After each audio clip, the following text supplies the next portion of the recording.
March 1ஆம் தேதி Kanchipuram Parandur Venus அரங்கத்தில் மாலை 3 மணிக்கு அனைத்து வேளாளர் முதலியார் பிள்ளைமார் ஒற்றுமையை வலியுறுத்தி நடைபெறும் தமிழக நீதிச் சங்கத்தின் முதல் மாநில மாநாடு. அழைக்கிறார் நிறுவன தலைவர் காஞ்சி தமிழன் டாக்டர் என் கார்த்திகேயன். அனைவரும் அலைகடலென திரண்டு வாரி வாரி. ஒரு ஏழை விவசாயியோட இடத்த ஜகி வாசுதேவ் ஒரு 9 ஏக்கர் அபகரிச்சுட்டு பாதி பணத்தை தான் கொடுத்து மீதி பாதி பணத்தை அரசியல்வாதிகளும் அவனும் எல்லாருமே ஏமாத்திட்டாங்க. ஜகியோட இதே என்னன்னா அந்த ஏரியால ப்ளஸ் அந்த இது எஸ்வி வேலுமணி அவங்க அண்ணன் நிறைய இந்த அரசியல்வாதிகள் திமுக இது பிஜேபி இந்த அண்ணாமலை இவனுங்க எல்லாமே இவனுக்கு புரோக்கர்ஸ், அது போய் எல்லாத்தையும் மிரட்டுறது. அப்போ நேற்று கேஸ் சுப்ரீம் கோர்ட்டில் வந்துருக்குது. And I think it's a good judgment. என்னென்னா அப்போ அந்த ரேப் கேஸ் இன்னும் நிலுவையில் இருக்குது. இது எப்படின்னா இந்த எஃப்சிஎன் ஃபைல்ஸ் அப்போ இந்த பிள்ளைங்க சின்ன பிள்ளைங்க போய் கம்ப்ளைண்ட் கொடுக்கும்போது எல்லாருமே அவங்கள பைத்தியம் நீங்கள் பொய் பேசுகிறீங்கன்னு சொன்னாங்க. ஆனால் எப்பவும் ட்ரூத் வில் ப்ரிவேல், எப்போ சத்தியமே ஜெயிச்சேன்னு சொல்கிறோம். அப்போ சத்தியம் என்னைக்கோ ஒரு நாள் தலையை எடுக்கும். அப்போ இப்போ அந்த எஃப்சிஎன் ஃபைல்ஸ் வேர்ல்டு ஓவர் அது பெருசாக பேசப்படுகிறது. இதில் யாரெல்லாம் இன்வால்வ்டுனா பெரிய பெரிய நாட்டு தலைவர்கள் இன்க்ளூடிங் நம்ம மோடியோட பேரும் அங்கே இருக்குது. ஓகேங்களா? அப்போ இவங்க யாருமே உத்தம புத்தகங்கள் கிடையாது. காலம் பதில் இது ஒன்று வந்துச்சுங்க. இவங்க எல்லாருமே அங்கே போய் பொம்பளை பொறுக்கிங்க, 3/4 பேர் எல்லாம் பொம்பளை பொறுக்கிங்க. இவன் பொம்பளைங்கள சப்ளை பண்ணிட்டு இருக்கான். இவனும் ஒரு எஃப்சின் தான். இந்த ஜக்கி பெரிய யோகிய சிகாமணி கிடையாது. இந்த சிவன் ஒரு நாள் அவனை அழிச்சிடுவாங்க. நான் நம்புறது சிவன் கண்டிப்பாக. இப்போ நான் தப்பு பேசியிருந்தேன்னா சிவன் என்னை அழிப்பார், இல்லாட்டி அவனை அழிப்பார். இது அரசியல்வாதிகளோட கொள்ளடிச்ச பணம் இவங்கிட்ட இருக்குது. அந்த கொள்ளடிச்ச பணத்தை வச்சு தான் அவன் 29,000 ஏக்கர் அமெரிக்காவில் வச்சுட்டு இருக்கான். 29,000 ஏக்கர்ஸ். அப்போ எங்கேருந்து இவனுக்கு இவ்வளோ பணம் வந்துச்சுன்னா இதே ஜகி 80-90 பிச்சை எடுத்துட்டு இருந்தான். ஏன்னா பிச்சை எடுத்துட்டு இருந்தான். இது கஞ்சா வச்சுட்டு. ஜகி நிறைய கொலை பண்ணியிருக்கான். சொந்த பொண்டாட்டியே கொலை பண்ணியிருக்கான். இப்போ நான் இந்த மேட்ரு நான் பேசிகிட்டு இருக்கோம். இதெல்லாம் கடவுளோட செயல். நான் நேற்று ஏர்போர்ட்டில் இது பேசிகிட்டு இருக்கும்போது என் பக்கத்தில் ஒருத்தர் உட்கார்ந்தார்.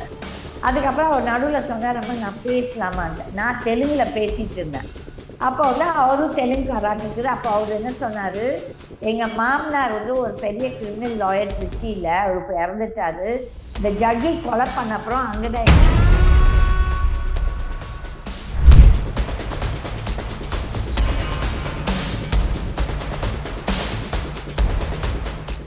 ரியல் ஒன் நேயர்களுக்கு வணக்கம். இன்று நம்முடன் இணைகிறார் அட்வொகேட் கீதா அவர்கள்.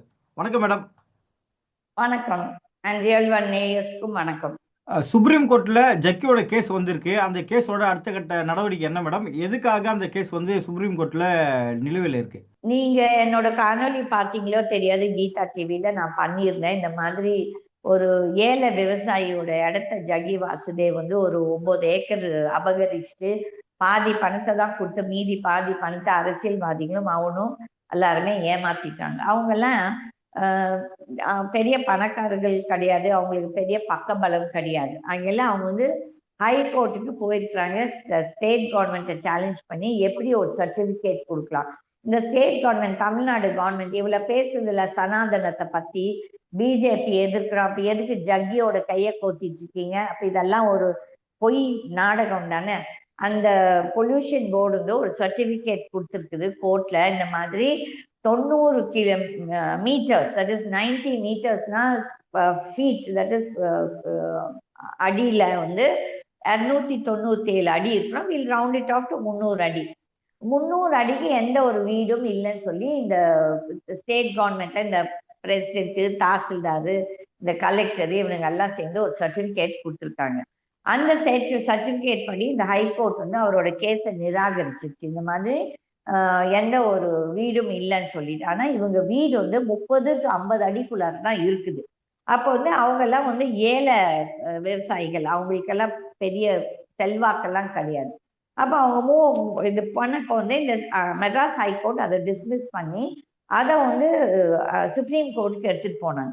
அப்போ ஏதோ ஒரு ஆள் வந்து ஒரு கேள்வி கேட்டான் என்னோட சேனல்ல, இந்த மாதிரி நீ அந்த ஆள் ஏழையா இருந்தா எப்படி சுப்ரீம் கோர்ட்டுக்கு போறான்னா, ஒன்றும் தேவையில்லை.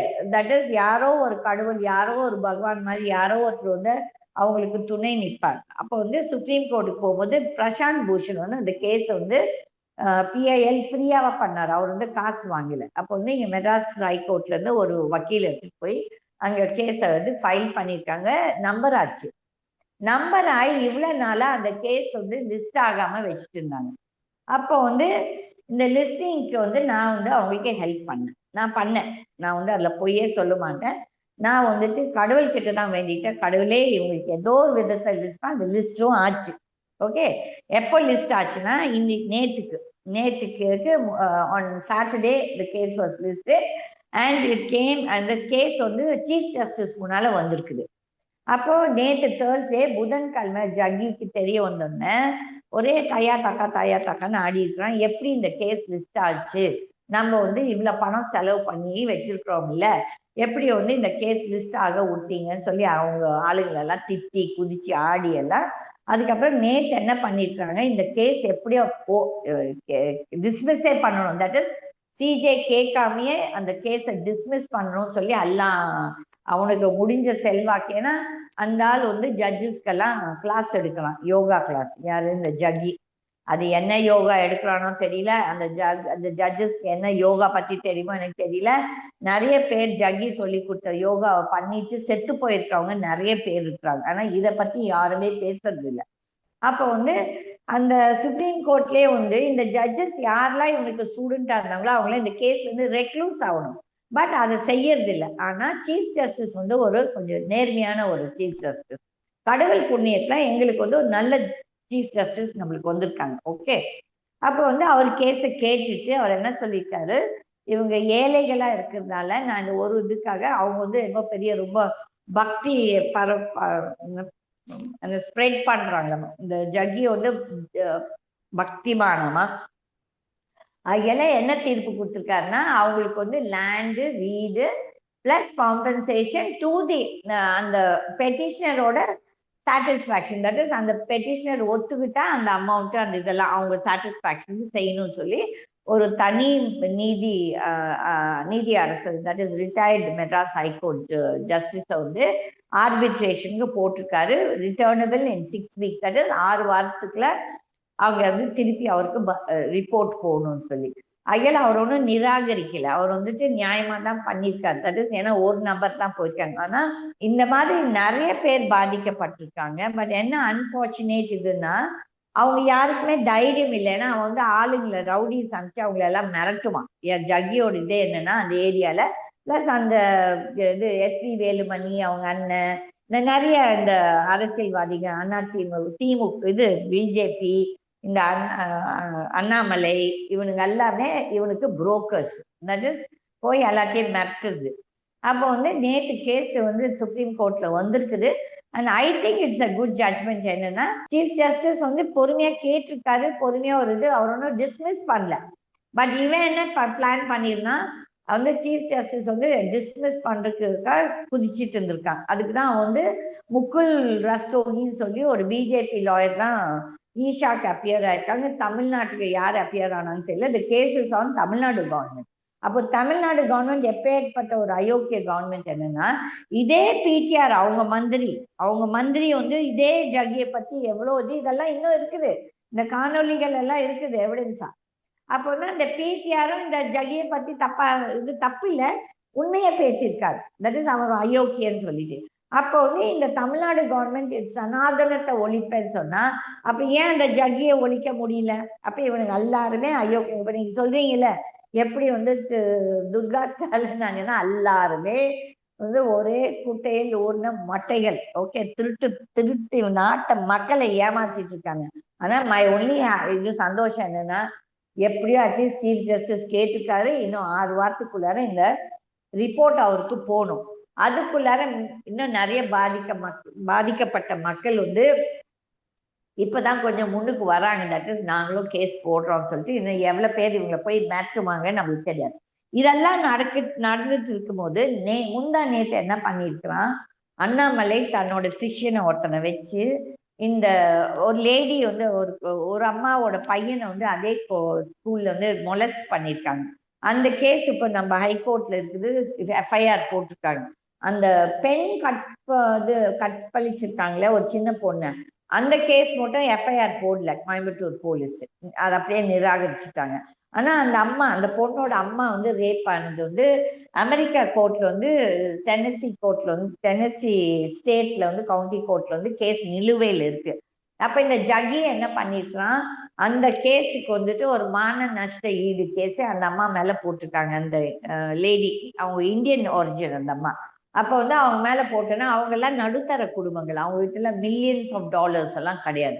அப்ப வந்து $10 மில்லியன் இந்த ஜட்ஜி அயோக்கியன் வந்துட்டு சாமின்னு சொல்லிட்டு சாமியார் இது வேடத்துல வந்து அயோக்கியத்தனம் பண்ணிக்கிட்டு அவங்கள மிரட்டதுக்குன்னு இந்த கேஸ் போட்டிருக்கான். ஆனா அங்க வந்து அந்த கேஸ் நிராகரிக்கப்பட்டிருக்குது, டிஸ்மிஸ் ஆயிருக்குது. இப்போ ஜட்ஜி தான் அந்த அம்மாவுக்கு காம்பன்சேஷன் கொடுக்கணும். ஓகே, அப்போ வந்து அந்த ரேப் கேஸ் இன்னும் நிலுவையில் இருக்குது. இது எப்படின்னா, இந்த எப்ஸ்டீன் ஃபைல்ஸ் அப்ப இந்த பிள்ளைங்க, சின்ன சின்ன பிள்ளைங்க போய் கம்ப்ளைண்ட் கொடுக்கும்போது எல்லாருமே அவங்கள பைத்தியம், நீங்க பொய் பேசுறீங்கன்னு சொன்னாங்க. ஆனா எப்பவும் ட்ரூத் வில் ப்ரிவேல், எப்ப சத்தியமே ஜெயித்தேன்னு சொல்றோம். அப்ப சத்தியம் என்னைக்கோ ஒரு நாள் தலையை எடுக்கும். அப்ப வந்து இப்போ அந்த எப்ஸ்டீன் ஃபைல்ஸ் வேர்ல்டு ஓவர் அது பெருசா பேசப்படுகிறது. இதுல யாரெல்லாம் இன்வால்வ்டுனா பெரிய பெரிய நாட்டு தலைவர்கள், இன்க்ளூடிங் நம்ம மோடியோட பேரும் அங்க இருக்குது. ஓகேங்களா? அப்போ வந்து இவங்க யாருமே உத்தம புத்தர்கள் கிடையாது. காலம் பதில் சொல்லும் நம்ம சொல்றோம் பாருங்க, அந்த பிள்ளைங்களுக்கு இன்னைக்கு தான் வந்துட்டு அந்த இது வந்து இன்னும் ஃபுல்லா அவங்களுக்கு நியாயம் வரல. ஏன்னா அதுல வந்து எல்லாருமே ட்ரம்ப் இன்க்ளூடிங் இன்வால்வ் இந்த கேஸ்ல. ஓகே, அப்ப வந்து இவன் என்ன பண்ணிருக்கான், நேத்து அண்ணாமலையோட சிஷ்யர் இந்த லேடி யாமினி சொல்ற லேடிக்கு ஃபோன் பண்ணி, நான் வந்து உங்களுக்கு காம்பன்சேஷன் வாங்கி கொடுக்குறேன், ஆனா நீங்க கேஸ வாபஸ் வாங்குங்க. அப்ப எவ்வளவு மேடம் சொல்லிருக்காங்க? காம்பன்சேஷனா எவ்வளவு தரேன்னு சொல்லிருக்காங்க பாருங்க. அந்த அம்மா அவங்க வந்துட்டு அவங்க ஹஸ்பண்ட் வந்து ஒரு நல்ல ஜாப்ல இருந்தாங்க, ஒரு அமெரிக்கன் பேங்க்ல வந்து வைஸ் பிரசிடென்டா இருந்திருக்காங்க. ஆனா அந்த காலகட்டத்துல அவங்க எல்லாம் வந்துட்டு இந்த ஜக்கிக்கு நம்பி, தட் இஸ் பைத்தியக்காரத்தனமா அவங்களோட வாழ்க்கையை வச்சுட்டு வேலையெல்லாம் வச்சு போட்டு வந்து இந்த பரதேசிக்கு வந்து இவங்க வந்து இது பண்ணியிருக்காங்க, என்ன சொல்றது, சிஷியனுங்களா இருந்து அவங்க குழந்தைங்கள அங்க படிக்க வச்சிருக்காங்க. அப்ப அந்த காலகட்டத்துல இவங்க வந்து ஒரு 5 கோடி கடன் வாங்கி இந்த ஜக்கிக்கு டொனேஷனா கொடுத்தேன். இதெல்லாம் முட்டாள்தனம், அவங்க செஞ்சது தப்பு தான், நான் வந்து அது கரெக்டுன்னு சொல்ல மாட்டேன். இப்போ வந்துட்டு அவங்க என்ன சொல்றாங்க, நாங்க உங்களுக்கு 10 கோடியை நாங்க வந்து காம்பன்சேஷன் வாங்கி கொடுத்தா இந்த கேஸை வாபஸ் வாங்குவீங்களான்னு சொல்லி கேட்டிருக்காங்க. அதுக்கு அந்த அம்மா சொல்லியிருக்காங்க, நீங்க எது இருந்தாலும் நீங்க வந்து கீதம்மா கிட்ட பேசுங்க, நான் வந்துட்டு பேச மாட்டேன். ஏன்னா இவங்க கூட்டிட்டு போய் அவங்கள என்ன பண்ணலாம், கடத்திட்டு போகலாம், கொலை பண்ணலாம், எதனாலும் பண்ணலாம். ஓகே, அதனால அவங்க என்ன சொல்லிட்டாங்க, நீங்க எது பேசுறதா இருந்தாலும் கீதம்மா மூலியமா வாங்கன்னு சொல்லி. அதுக்கப்புறம் நேத்து இந்த கேஸ் சுப்ரீம் கோர்ட்ல வருதுன்னு தெரிஞ்சோடனே அது மறுபடியும் ஃபோன் பண்ணியிருக்காங்க. அப்போ இவன் என்ன மாமா வேலை பார்த்துட்டு இருக்கான அந்த அண்ணாமலை, இந்த மாதிரி எப்ஸ்டீன் ஃபைல்ஸ் தானே இவனும் ஒரு ஃபீல் தானே, எவ்வளவு பிள்ளைங்களை இவனும் ரேப் பண்ணிருக்கான்னு இதெல்லாத்துக்கும் காலம் பதில் சொல்லும். இப்ப நாங்க போய் பேசினா அந்த கடவுள் இருக்கிறதோ இல்லையோ தெரியாது, அந்த கடவுள் சத்தியம், ஐ பிலீவ் இயற்கை நம்ம கடவுள், அந்த இயற்கை எங்களை அழிக்கும். நாங்க போய் பேசினா இயற்கை எங்களை அழிக்கும், அவனுங்க வந்து போய் பேசிட்டு டிராமா போட்டாங்கன்னா அதே இயற்கை அவங்களையும் அழிக்கும். ஜக்கியை இவர்கள்லாம் காப்பாற்ற என்ன காரணம் மேடம்? இது ஒண்ணு வந்துச்சுங்க, இவங்க எல்லாருமே அங்க போய் பொம்பளை பொறுக்கீங்க, 3/4 பேர் எல்லாம் பொம்பளை பொறுக்கீங்க. இவன் வந்து பொம்பளைங்கள சப்ளை பண்ணிட்டு இருக்கான். இவனும் ஒரு எப்ஸ்டீன் தான். இந்த ஜக்கி ஒன்றும் பெரிய யோகிய சிகாமணி கிடையாது. இந்த சிவன் ஒரு நாள் அவனை அழிச்சிருவாங்க. நான் நம்புறது சிவன் கண்டிப்பா, இப்ப நான் தப்பு பேசியிருந்தேன்னா சிவன் என்ன அழிப்பார், இல்லாட்டி அவனை அழிப்பார். இது நடந்தே தீரும். அப்ப வந்து இவங்களோட பணம், இந்த அரசியல்வாதிகளோட கொள்ளடிச்ச பணம் இவங்க கிட்ட இருக்குது. அந்த கொள்ளடிச்ச பணத்தை வச்சுதான் அவன் வந்து 29,000 ஏக்கர் வந்து அமெரிக்கால வச்சுட்டு இருக்கான். 29,000 ஏக்கர்ஸ். அப்ப எங்கிருந்து இவனுக்கு இவ்வளவு பணம் வந்துச்சுன்னா, இதே ஜாகி 80-90ல பிச்சை எடுத்துட்டு இருந்தான். என்ன பிச்சை எடுத்துட்டு இருந்தான், இது கஞ்சா வித்துட்டு. அப்போ அப்பேற்பட்டவனுக்கு எப்படி இவ்வளவு செல்வாக்கு வச்சா? ஏன் இந்த அரசியல்வாதிகள், இந்த பிரைம் மினிஸ்டர்ல இருந்து இந்த டிஃபென்ஸ் மினிஸ்டர், ஹோம் மினிஸ்டர் வந்து ஒரு ஃபீடோஃபில் கிட்ட போய் அந்த இது ஃபங்க்ஷன்ஸ் அட்டென்ட் பண்றாங்க. இப்படிதானே ட்ரம்ப் எல்லாருமே அந்த ஜெஃப்ரி எப்ஸ்டீனோட இதுக்கு போயிருக்கிறாங்க தீவுக்கு. அப்ப இந்த பொம்பளைங்களுக்கு இந்த சின்ன பிள்ளைங்களை கற்பழிக்கிறதுக்கு தானே இந்த பரதேசிங்கெல்லாம் போயிருக்கானுங்க. அப்ப வந்துட்டு நாங்களாம் இந்த மாதிரி ஆளுங்களுக்கு மரியாதை கொடுக்க மாட்டோம். இவனுங்கெல்லாம் அழிய வேண்டிய ஒரு வர்க்கம். வெகு சீக்கிரத்துல உண்மை எங்க பக்கம் இருந்ததுன்னா அந்த இயற்கை கடவுள் அவங்களெல்லாம் அழித்தே தீருவாங்க. இது நடந்தே தீரும். ஜக்கியை பற்றி வேற என்னென்ன ஆதாரங்கள் உங்ககிட்ட இருக்கு மேடம்? ஜகி வந்துங்க நிறைய கொலை பண்ணியிருக்கான். சொந்த பொண்டாட்டியே கொலை பண்ணியிருக்கான். இப்போ நான் வந்து இந்த மேட்ரு நான் பேசிட்டு இருக்கோம் பாருங்க, இதெல்லாம் கடவுளோட செயல். நான் நேற்று ஏர்போர்ட்ல இந்த இது பேசிட்டு இருக்கும்போது என் பக்கத்துல ஒருத்தர் வந்து உட்கார்ந்தார். அதுக்கப்புறம் அவர் நடுவுல சொன்னார், நான் பேசலாமான்ட்டு. நான் தெலுங்குல பேசிட்டு இருந்தேன். அப்போ வந்து அவரும் தெலுங்காராட்டு இருக்குது. அப்போ அவர் என்ன சொன்னாரு, எங்க மாமனார் வந்து ஒரு பெரிய கிரிமினல் லாயர் திருச்சியில, அவர் இப்போ இறந்துட்டாரு.